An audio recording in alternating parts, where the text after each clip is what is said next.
Welcome friends. Baakiyalakshmi இன்னைக்கு எபிசோட்ல வந்த சுவாரஸ்யமான சீன்ஸ் பத்தி பார்க்கலாம். கோபி ராதிகாவே பார்த்துட்டு உட்காந்துட்டு இருக்கிறாரு. என்ன கோபி, நான் என்ன அவ்வளோ அழகா இருக்கிறேனா அப்படின்னு கேட்குறாங்க ராதிகா. காஃபி கிடைக்குமா ராதிகா அப்படின்னு கேட்குறாரு. கோபி சொல்றாரு, காருக்கு பெட்ரோல் எவ்வளோ முக்கியமோ அந்த அளவுக்கு எனக்கு காஃபி முக்கியம் ராதிகா அப்படின்னு சொல்றாரு. மார்னிங் எழுந்ததும் ஒரு காஃபி, அதுக்கப்புறமா ஆஃப்டர்நூன்ல ஒரு coffee, evening, late evening, night, late night எல்லா நேரமும் எனக்கு காஃபி குடிச்சாதான் எனர்ஜியா இருக்கும் அப்படின்னு சொல்றாரு கோபி. ராதிகா சொல்றாங்க, நைட் நேரத்துல காஃபி குடிச்சா எப்படி கோபி தூக்கம் வரும் அப்படின்னு சொல்றாங்க. காஃபி குடிச்சாதான் தூக்கம் வரும் அப்படின்னு கோபி சொல்றாரு. நீ நைட் கூட எனக்கு கொடுக்க வேணாம் ராதிகா, காலையில ஜாகிங் போயிட்டு வந்ததுக்கு அப்புறம் ஈவினிங் ஆஃபீஸ் முடிச்சு வந்ததுக்கு அப்புறம் மட்டும் கொடுத்தா போதும் ப்ளீஸ் ராதிகா அப்படின்னு சொல்றாரு. ராதிகா சொல்றாங்க, காஃபி போட்டு கொடுன்னு மட்டும் கேளுங்க கோபி, இந்த மாதிரி எல்லாம் கெஞ்சாதீங்க தயவு செஞ்சு, எனக்கு ரொம்ப கஷ்டமா இருக்கு அப்படின்னு சொல்லிட்டு பேப்பர் படிக்க ஆரம்பிச்சிடுறாங்க ராதிகா. காஃபி போட்டு கொடுக்குறேன்னு சொல்லிட்டு பேப்பர் படிச்சிட்டு இருக்கிறியே நீனு அப்படின்னு கேக்குறாரு கோபி. இதுக்கு பால் வேணும், போய் பால் வாங்கிட்டு வாங்க, வீட்டுல பால் இல்ல அப்படின்னு ராதிகா சொல்றாங்க. காலையில 4:30 மணிக்கு மணி அடிச்சு எல்லார் வீட்டுக்கும் பால் ஊத்திட்டு இருந்தாங்களே, நம்ம வீட்டுல மட்டும் பால் இல்லையா அப்படின்னு கேக்குறாரு அவரு. இப்பதானே குடி வந்திருக்கிறோம், இன்னும் பாலுக்கு சொல்லவே இல்லை கோபி, போய் பால் வாங்கிட்டு வாங்க அப்படின்னு கடைக்கு அனுப்பி வைக்கிறாங்க கோபிய. கோபியுமே பால் வாங்கிட்டு இப்ப வந்துட்டு இருக்கிறாரு. கரெக்டா அந்த டைம்ல கோபியோட அப்பா அவர் வீட்டுல இருந்து வெளியில வராரு. போன் பேசிட்டு இருக்கிறாரு. கோபி பால் பாக்கெட் வாங்கிட்டு வரத பார்த்த உடனே நக்கலா போன்ல ஃப்ரெண்ட் பேசுற மாதிரி பேசுறாரு.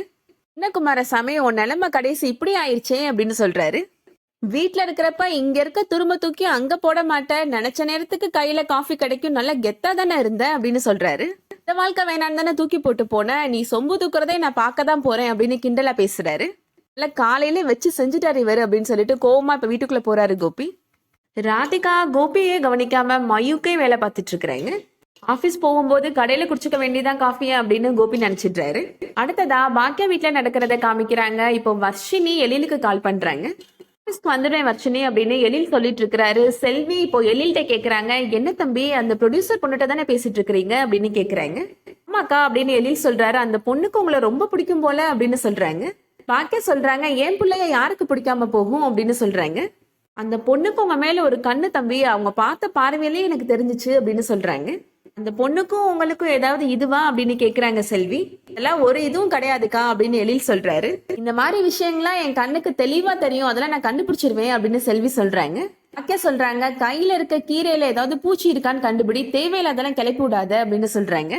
கோபி சார் தப்பு பண்றாருன்னு நான் தானக்கா ஃபர்ஸ்ட் கண்டுபிடிச்சு சொன்னேன் அப்படின்னு செல்வி சொல்றாங்க. இதெல்லாம் இப்ப எதுக்கு தேவையில்லாம பேசிட்டு இருக்கிற அப்படின்னு பாக்கியா கோபப்படுறாங்க. பாக்கியா எழில்கிட்ட இப்போ ஆன்லைன் பேங்கிங் பத்தி கேட்டுட்டு இருக்கிறாங்க. அதுக்கு ஒரு ஆப் வேணுமா அப்படின்னு எழில் சொல்றாரு. அதெல்லாம் நான் டவுன்லோட் பண்ணிட்டேன்டா அப்படின்னு சொல்றாங்க பாக்கியா. பரவாயில்லையம்மா, நீ வேற லெவல்ல போயிட்டு இருக்கிற அப்படின்னு சொல்றாங்க எழில். யாருக்காவது செல்ல இருந்தே பணம் போட்டு விடணும்னா எப்படிடா போடணும் அப்படின்னு பாக்கியா கேட்டுட்டு இருக்கிறாங்க. உங்களோட அக்கௌண்ட் நம்பர் தெரிஞ்சா போதுமா அப்படின்னு எழில் சொல்லிட்டு இருக்கிறாரு. அக்கௌண்ட் நம்பர் கூட தேவையில்லை தம்பி, போன் நம்பர் தெரிஞ்சா கூட போதும் அப்படின்னு செல்வி சொல்றாங்க. நீங்களும் வேற லெவல்ல இருக்கிறீங்கக்கா அப்படின்னு எழில் பாராட்டுறாரு. நான் ஒரு 100 ரூபாய் போட்டு விடுறேன்டா, கரெக்டா வருதான்னு பாரு அப்படின்னு பாக்கியா சொல்றாங்க. அக்கா என்னோட நம்பருக்கு போட்டு விடுக்கா அப்படின்னு செல்வி சொல்றாங்க. போடுறதே போடுற, அப்படியே ஒரு 1000 ரூபாய் போட்டு விடுக்கா அப்படின்னு சொல்றாங்க செல்வி. மெசேஜ் வந்ததும் செல்வி எடுத்து பாக்குறாங்க. என்னக்கா 10 ரூபாய் போட்டு விட்டுருக்க, இவ்வளவு கஞ்சமா இருக்கிற அப்படின்னு சொல்லி கேக்குறாங்க. டெஸ்ட் பண்றதுக்காக தானே செல்வி போட்டு விட்டேன் அப்படின்னு பாக்கியா சொல்றாங்க. அடுத்ததா ராதிகா வீட்டுல நடக்கிறத காமிக்கிறாங்க.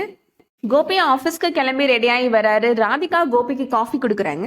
காஃபியை பார்த்ததுக்கு அப்புறம் கோபி ரொம்ப சந்தோஷமா வாங்கி காஃபி குடிக்கிறாரு. அடுத்ததா கோபி சாப்பிடுறதுக்கு உப்புமா கொடுக்குறாங்க ராதிகா. எனக்கு உப்புமாவே சுத்தமா பிடிக்காது ராதிகா, எனக்கு சின்ன வயசுல இருந்து அது அலர்ஜி அப்படின்னு சொல்றாரு கோபி. ராதிகா சொல்றாங்க, நான் வெஜிடபிள்லாம் போட்டு பண்ணிருக்கிறேன் கோபி, ரொம்ப ஹெல்தியான ஃபுட் இது அப்படின்னு சொல்றாங்க. உப்புமா ஹெல்தியான ஃபுட்டுன்னு நீ சொல்லிதான் எனக்கு தெரியுது அப்படின்னு கோபி சொல்றாரு. இதெல்லாம் தேவையா, இன்னும் வேணும் அப்படின்னு புலம்பிட்டே சாப்பிடுறாரு. இன்னும் கொஞ்சம் உப்புமா வேணுமா, நான் எடுத்துட்டு வரட்டுமா கோபி அப்படின்னு ராதிகா கேக்குறாங்க. அஜிஜோ எனக்கு உப்புமாலாம் வேணாம், நான் காஃபி வேணும்னு கேட்டேன் அப்படின்னு சமாளிக்கிறாரு கோபி. வேண்டாம் வெறுப்பா இப்ப அந்த உப்புமாவை சாப்பிடுறாரு. ரொம்ப அட்டகாசமா இருக்கு அப்படின்னு சொல்லிட்டு சாப்பிடுறாரு. அதோட இன்னைக்கான எபிசோட் முடியுது. இந்த வீடியோ உங்களுக்கு பிடிச்சிருந்துச்சுன்னா லைக் பண்ணிக்கோங்க. சீரியல் அப்டேட்ஸ்க்கு நம்ம சேனலை சப்ஸ்கிரைப் பண்ணிக்கோங்க. தேங்க்யூ.